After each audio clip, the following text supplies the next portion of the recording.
Yes, I do know. I have been accused of having a one-track mind. I love nature. I love nature's impartiality and its honesty. I love its lessons and its beauty. Who can say that, in spite of these flowers being imperfect, they are not gorgeous? And yes, each petal is pretty, but each has its own flaw. It is up to us, the viewer, to choose how we will see each flower, flawed or fabulous. How we see these absolutely beautiful rendition of nature is as we see each other, beautiful or not, contributors or takers, worthy or not. We see these flowers as we see everything else around us, or not. Many of us are far too busy doing what we do to take the time out of our busy schedule to see the beauty around us. I, on the other hand, has made it my choice to see and appreciate the beauty of nature every chance I get. These flowers, nature, unlike people, are real. What you see is what they are. These flowers will not conform to your bidding, nor do they really care what you think of them. They are above all that. As for me, I take time out and learn the lessons of the flowers today. And what did I learn today?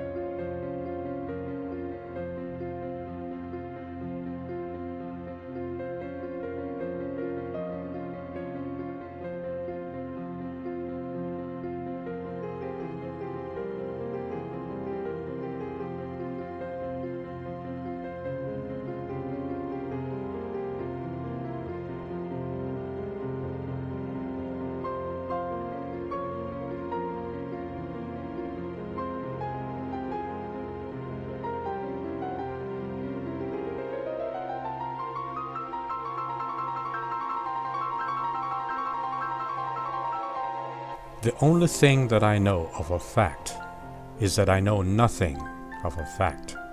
That's an interesting quote, wouldn't you say? Hearing something like that makes us, the listener, wanting to examine everything that we have ever taken for granted. There are certain things that we know for a fact. We all die. That is, we all, at one point, cease to breathe. We die.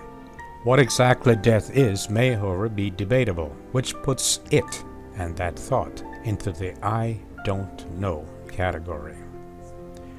We all live in an anthill called society, and the price we pay for being part of that social structure is called taxes.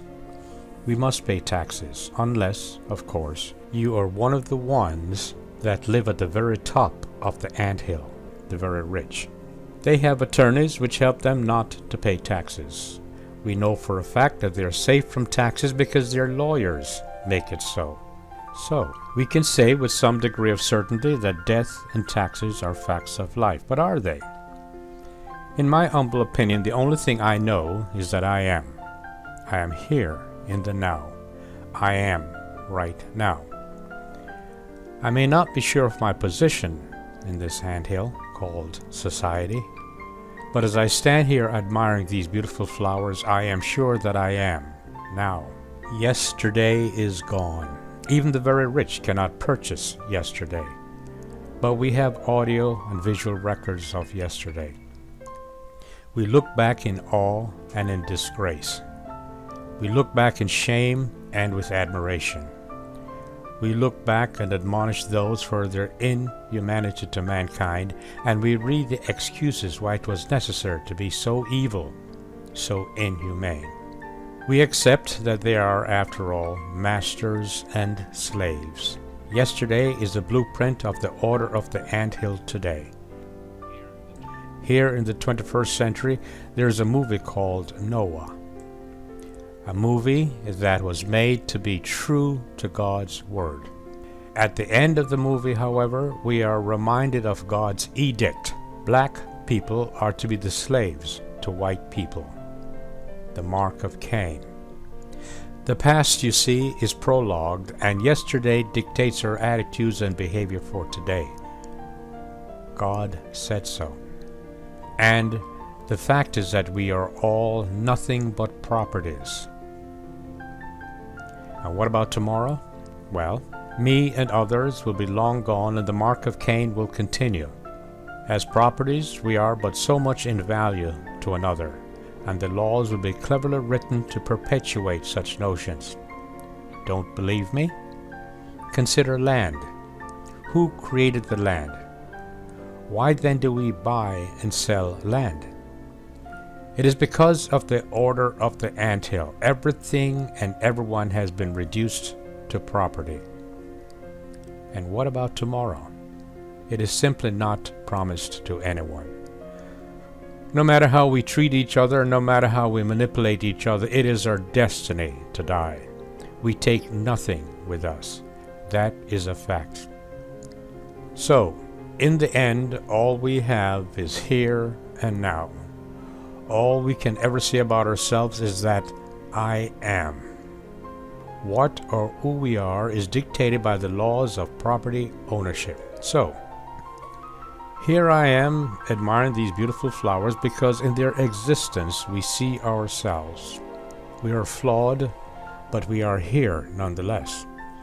We are beautiful people no matter what the property owners say. We are creators because we contribute, even if it is an insight into our very own existence. After all, many of us are lost. We embrace concepts and beliefs simply because the property owner said so, and we wish to please him, the master. But, as the caged bird, we're still free to think and to sing in our own darkness of reality. In spite of our fears, there is still the drive to resist conformity and not be penned up like cattle, even if it is just in our own mind. Penned up or not, caged or not, used or not, I can still say, like these flowers, I can still say that I am. What I am to you is your perception, and what I am to me is mine.